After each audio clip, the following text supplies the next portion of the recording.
মোহরম বা আশুরা আসলে আমাদের সমাজে তিন ধরনের আচরণ আমরা দেখতে পাই। সেই বিষয় নিয়ে থাকছে আজকের এই পর্ব। যে যেখান থেকে দেখছেন সকলের প্রতি সালাম, আসসালামু আলাইকুম। সেই তিন ধরনের আচরণকারীর নাম হলো: এক নাম্বার খারেজি সালাফিরা, দুই নাম্বার শিয়ারা, তিন নাম্বার আহলে সুন্নাতরা।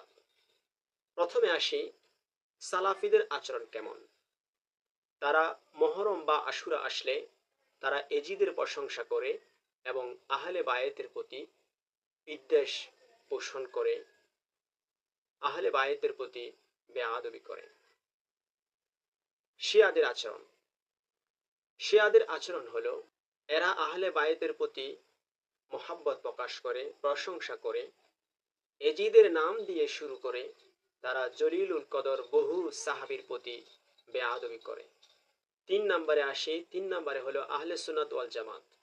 এরা বা আমরা আহলে বায়েতের প্রতি মোহাব্বত পোষণ করে, তাদের প্রশংসা করে এবং সাহাবায়ে কেরামের প্রশংসা করে মর্যাদা বজায় রাখে।